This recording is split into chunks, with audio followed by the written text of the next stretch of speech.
we'll be talking about all those things in different slides. So coming to phonetics. So phonetics is about the sounds of language. So am I audible to you? Please turn off your mics. So now what are the sounds of language? So this is a poem in front of you. You must have tried reading it. Let me read it out for you. I take it you already know of tough and bow and cuff and dough. Others may stumble, but not you. On hiccup, sorrow, low and through. Well then, and now you wish perhaps to learn of less familiar traps. Beware of herd, a dreadful word that looks like beard and sounds like bird. And dead, it's said like bat, not beat. For goodness sake, don't call it deed. Watch out for meat and great and threat. They rhyme with sweet, straight and dead. So now you see कि ये जो words हैं काफी overlapping किस्म के हैं. Like dead और beat के spelling same है सिवाय first letter के. लेकिन dead को हम beat की तरह pronounce नहीं करते, rather हम उसे bet की तरह pronounce करते हैं. So ये सारी बातें हमें कहाँ पे पता चलती हैं when we are studying phonetics.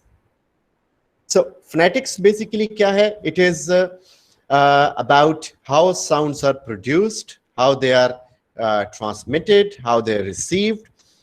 तो ये जो इसमें details ज़्यादा नहीं है, लेकिन ये कि जो surface reading पे हमारे पास जितने भी bold words हैं, they are important. So ये एक list आपकी slides की form में है, ये भी आपको भेज दूंगा मैं. So first of all is phonetic alphabet. So it is a set of symbols, each one representing a distinct sound and segment. आप में से वो लोग जो familiar नहीं हैं, अब आप ये देखें कि हमारे पास जब हम phonetics की बात करते हैं, हमारे पास 44 sounds हैं और हमारे पास इंग्लिश में जो letters हैं वो 26 हैं. अब 26 letters को 44 sounds की जगह पे हम adjust नहीं कर सकते. Normally when we are speaking, and we are speaking in a very rustic kind of English, which is not a good accent to listen even, वो इसलिए कि we are only using those 26 alphabets to cover 44 sounds. वो जिन alphabets की बात हो रही है, यानी a set of symbols, each one representing a distinct sound and segment, वो ये वाले हैं.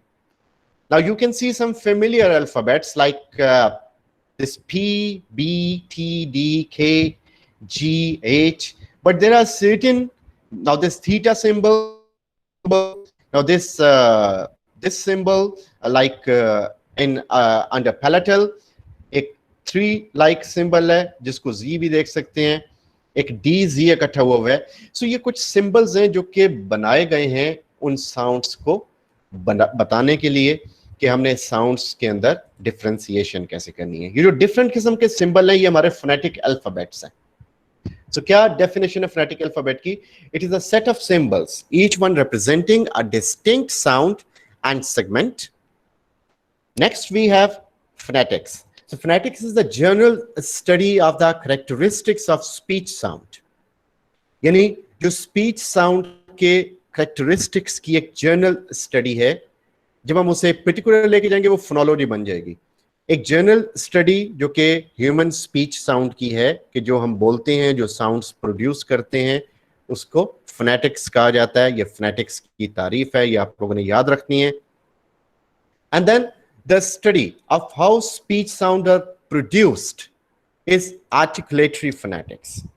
कहते ना कि ये लफ्ज आर्टिकुलेट करो, निकाल लो अपने मुंह से. सो हम जब आवाज निकालते हैं स्पीच साउंड को, स्पीच साउंड क्यों मैं बार बार कह रहा हूं, आवाजें तो हम बहुत सारे निकाल लेते हैं, कभी सोते हुए हम बोल रहे हैं या हम कोई ऊ आ कर रहे हैं, वो भी आवाजें. स्पीच साउंड्स मींस जो कि ह्यूमन स्पीच साउंड जो कि हम गुफ्तगू में अल्फाजों को निकालते हैं कॉन्शियसली, इनमें ये साउंड्स कैसे प्रोड्यूस होती हैं ये आर्टिकुलेटरी फोनेटिक्स डील करती है. फोनेटिक्स की 3 ब्रांचेस हैं, ये भी आपने ज़हन में रखना है.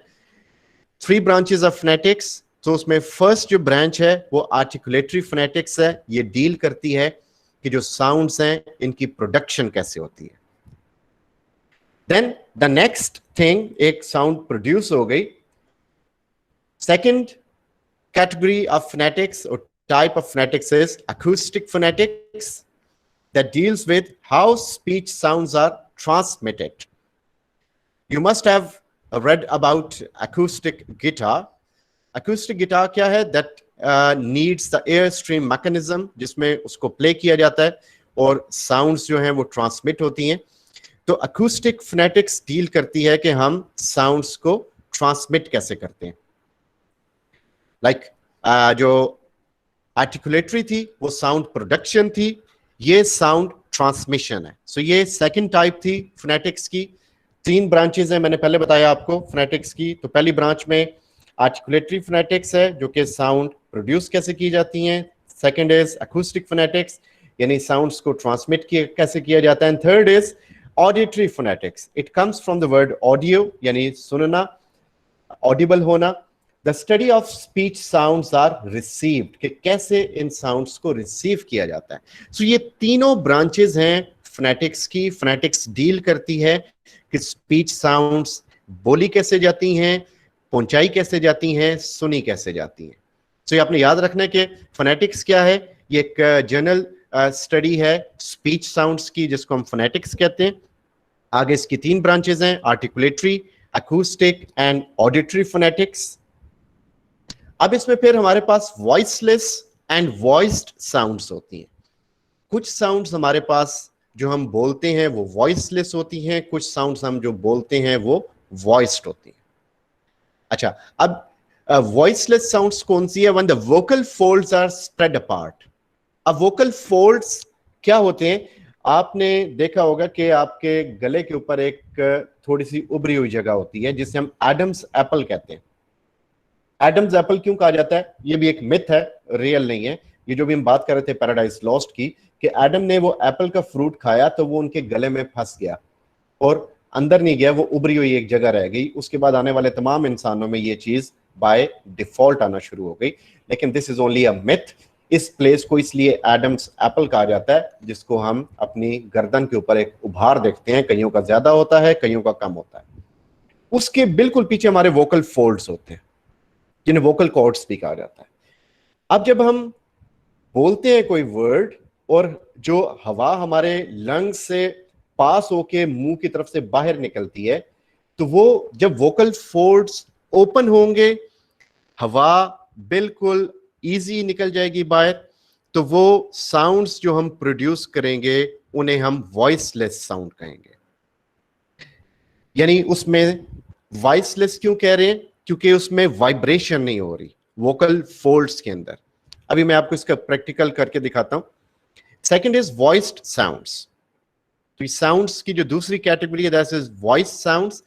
इसमें वही वोकल फोल्ड्स जो कि हमारे एडम्स एप्पल के पीछे होते हैं, जब ये खिंच जाते हैं, एक दूसरे की तरफ तन जाते हैं, इकट्ठे हो जाते हैं, और जो एयर है जो हमारे लंग्स से बाहर आना चाह रही है उससे ज्यादा पैसेज नहीं मिलता और वो थोड़ी सी वाइब्रेटिंग साउंड करके निकलती है.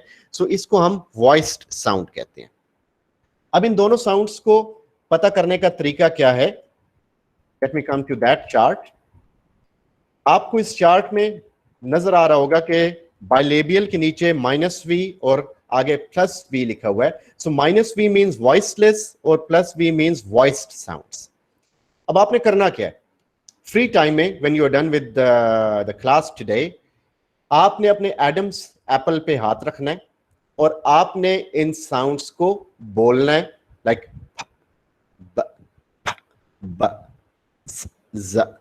आप देखेंगे कि साउंड बोलते हुए, यानी एस की साउंड बोलते हुए, जब आपने अपने एडम्स एप्पल पे हाथ रखा हुआ है तो आपको कोई ज्यादा वाइब्रेशन फील नहीं हो रही. लेकिन जब आप जीब्रा जीब्रा जब आप साउंड बोलेंगे तो आपको वाइब्रेशन फील होगी. सो ये साउंड जो है ये वॉइसलेस है, ब साउंड वॉइस्ड है. इसी तरह साउंड जो है वो वॉइसलेस है, साउंड जो है ये वॉइस्ड साउंड है. सो ये डिफरेंस है इन साउंड्स का. कुछ साउंड्स वॉइसलेस होती हैं, कुछ साउंड्स वॉइस्ड होती हैं. अब फोनेटिक्स के अंदर ही एक चीज है, manners and place of articulation. कि साउंड्स को प्रोड्यूस कैसे करते हैं, किस जगह से करते हैं। तो अगर मैं दोबारा इस स्लाइड को दिखाऊं आपको, तो ये जो आपके पास हॉरिजॉन्टल फॉर्म में लिखे गए हैं, ये वो प्लेसेस हैं ऑफ आर्टिकुलेशन। जो वर्टिकल कॉलम में लिखे गए हैं वो मैनर्स हैं, यानी bilabial, labiodental, dental, alveolar, palatal, velar and glottal. ये हमारी प्लेसेस हैं आर्टिकुलेशन की। इनको भी हम डिस्कस करते हैं कि ये क्या हैं। और ये जो stops, fricatives, affricates, nasals, liquids, glides, ये हमारे मैनर्स हैं। अब जब भी हम बोलते हैं ना, अभी हम ये डिस्कस करें कॉन्सोनेंट साउंड्स को, because this is more important. जब हम इन्हें बोलेंगे तो हम अपने, अब जो हमारे लाइक हमारा गला, हमारी जुबान, हमारे दांत, हमारे होंठ और हमारे मुंह की ऊपर वाली साख्त, ये इस्तेमाल होती है सारे कॉन्सोनेंट्स को बोलने में। सो ये सारी चीजें प्लेसेस हैं, और इन लफ्जों को अदा कैसे करना है, ये उसके मैनर्स हैं। First of all bilabial.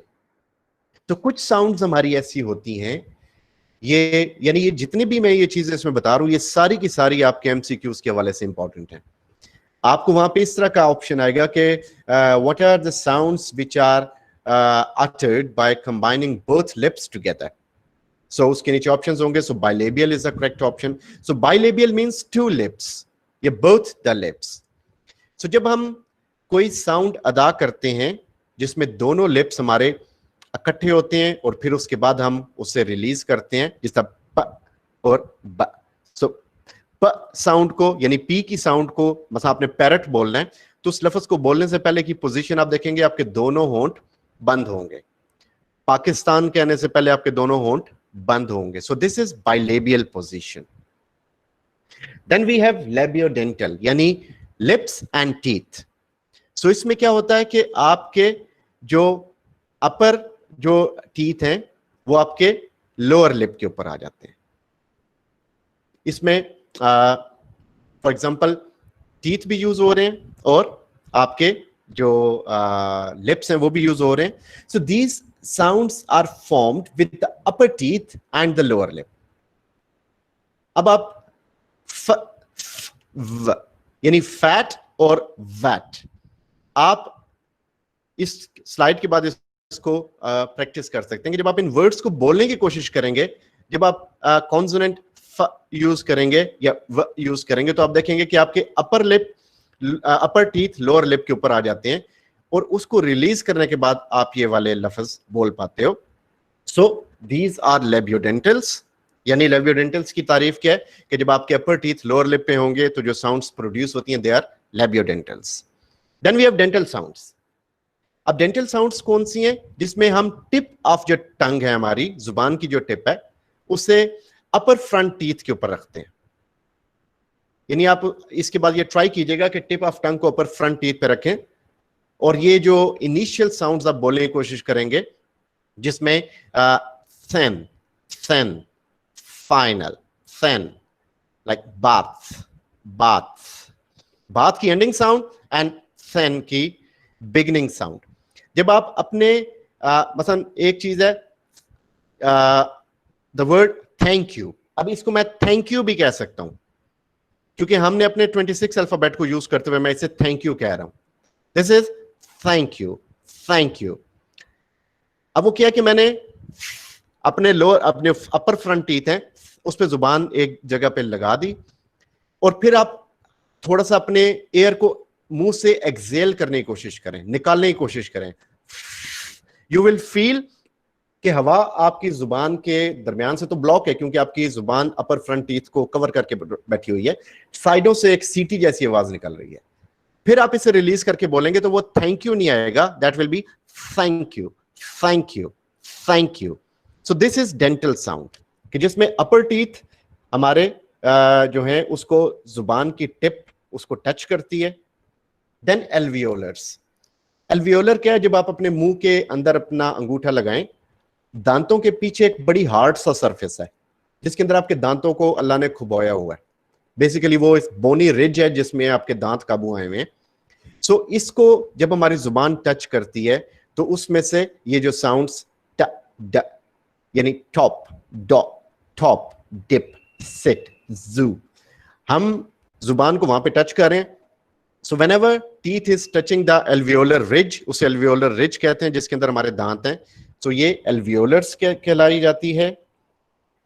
उसके बिल्कुल बैक वाला पार्ट, हम ये बड़ा क्रोनोलॉजिकली जाते हैं, तो इसको रट्टा मारने की जरूरत नहीं है, इसको हम बड़ा इजीली याद कर सकते हैं कि हम पहले दोनों दांत, फिर टीथ और लिप्स, फिर उसके बाद लिप्स एंड टंग, उसके बाद और बैक पे चले गए, एल्वियोलर रिज आ गई, फिर उसकी बैक पे चले गए तो प्लेटल।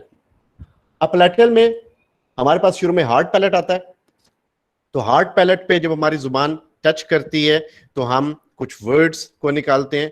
So if you feel back behind the alveolar ridge, you should find a hard part. So this hard part is the hard palate. So this is the hard palate sound. And then उसके भी पीछे चले जाएं तो आपको वेलर्स मिलेंगे। So वेलर्स जो हैं वो आपका सॉफ्ट पैलेट है, इसे वेलम भी कहा जाता है। ये बिल्कुल आपकी जितना आप अपने आप को बैक पे फील कर सकते हैं, यानी मुंह के अंदर का वो हिस्सा जहां पे हम गलती से भी जुबान लगा लें तो हमें गुदगुदी होती है। So that is soft palate. So that is another thing, यानी जब हमारे tip of tongue is touching that soft place, that is called velar sounds. Then glottal sounds, जिसके अंदर हम कुछ भी नहीं करते, जो एयर है that is directly coming from our throat. Excuse me sir. जी सर, जिस तरह आपने डेंटल और लाइबियो डेंटल को एक्सप्लेन किया विद एग्जांपल, क्या आप इन नीचे वाले जो 5, 6 और 7 है इनको भी एक्सप्लेन कर आपके सकते हैं? ये आपके सामने चार्ट बिल्कुल मौजूद है, ये चार्ट आपके पास ही है आपके सामने और ये आपके पास रहेगा। सो एल्वियोलर जो है, जहां तक हमने डिस्कस किया, ट ड साउंड यानी टॉप एंड डॉप, उसमें आप देखेंगे तो टिप ऑफ टंग जो है वो एल्वियोलर रिज को टच कर रही है, ट ड। इसको आपने बड़े आराम से तसल्ली से बैठ के देखना है, यू विल फील कि आपको ये चीजें इजीली आप इनको समझ पा रहे हैं। अब फिर उसमें नेक्स्ट पे जो पैलेटल साउंड्स हैं उसमें आप देखें जो हार्ड पैलेट है आपका, यानी एल्वियोलर रिज के ऊपर almost centre of the mouth, जहां पे आपकी एक बड़ा सख्त सा सरफेस है, वहां पे जब आप जुबान को लेके जाएंगे, श या जो शीन की आवाज है और ये की आवाज या साला बारी जो होता है वो वाली जो आवाज, या च साउंड या ज साउंड, च ज श या, ये सारी साउंड्स आपकी तब निकलेंगी जब आपका टिप ऑफ टंग आपके हार्ड पैलेट को टच करेगा। सिमिलरली वेलर साउंड्स जो हैं, जब आप टिप ऑफ टंग को मजीद पीछे ले जाते हैं तो उसमें नून गुना की साउंड एंड क ग, जब आप इन साउंड्स को बोलते हैं तो इनिशियल पोजीशन ये होती है कि हमारी जुबान, जो हमारा जो टिप ऑफ टंग है, बिल्कुल ऑलमोस्ट रोल कर जाता है बैक की तरफ, और ग्लोटल में हा साउंड, जिसे हम अरबी में कहते हैं हलक से निकाले, हा हा, वो जो हलक से निकाल रहे हैं उसमें बेसिकली कोई इम्पेडिमेंट नहीं हो रही, रुकावट नहीं आ रही, वो चीज डायरेक्टली गले से आ रही। ये सारे के सारी प्लेसेस हैं। मैनर्स क्या है? मैनर्स वो कि हम इन लफ्जों को बोलते हैं तो उनको बोलने का तरीका क्या है। अब जब आप प साउंड बोलेंगे या ब साउंड बोलेंगे तो आप देखेंगे कि अचानक प प प ब प ब, अचानक एक एक्सप्लोजन की आवाज आती है। इनको इसीलिए इसी हवाले से प्लोजिव्स भी कहा जाता है। ये स्टॉप्स भी हैं, प्लोजिव्स भी हैं। ये जो साउंड्स हैं प ब ट ड ख ग, नॉर्मली इसको फ कहा जाता है, लेकिन वो शायद साउंड आपको ऑडिबल ना हो, तो इसलिए मैं इनको थोड़ा सा ऑडिबल करके बोल रहा हूं, प ब ट ड क ग। अब ये जो साउंड्स हैं, इनको जब हम अचानक रिलीज करते हैं ना, तो उससे पहले आप इसकी बिगिनिंग पोजीशन पे आएंगे तो आपको लगेगा कि प और बा की बिगिनिंग पोजीशन के आपके लिप्स बिल्कुल ब्लॉक हैं। आप जब अचानक इन्हें बोलोगे तो आपके मुंह के अंदर जो हवा है, जो इन लफ्जों को बोलने के लिए बेताब है, अचानक एक एक्सप्लोजन की तरह निकलती है। So these are called plosives. Fricatives में क्या होता है? ये फ व साउंड जो है, या थ द स ज श य ह। अब इन साउंड्स में क्या होता है कि थोड़ी सी फ्रिक्शन पैदा होती है।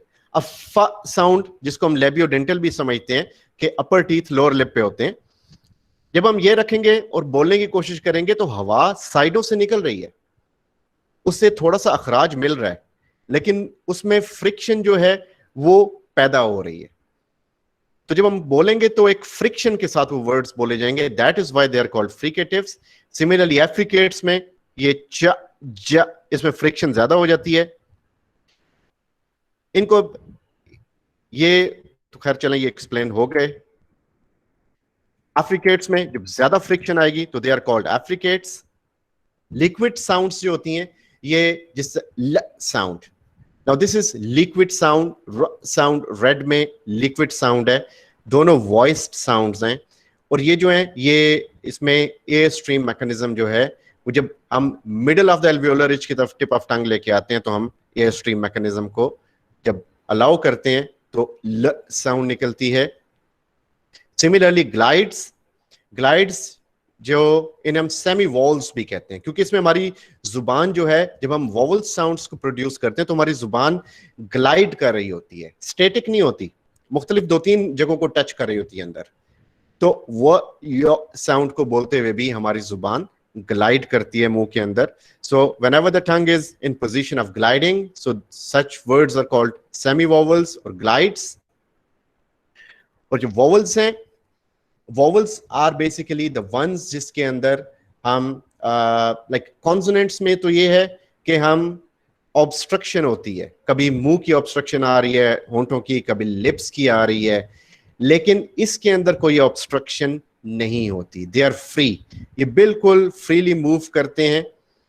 और इनको जो सिंगल साउंड होती है इसको हम कहते हैं मोनोफ्थोंग।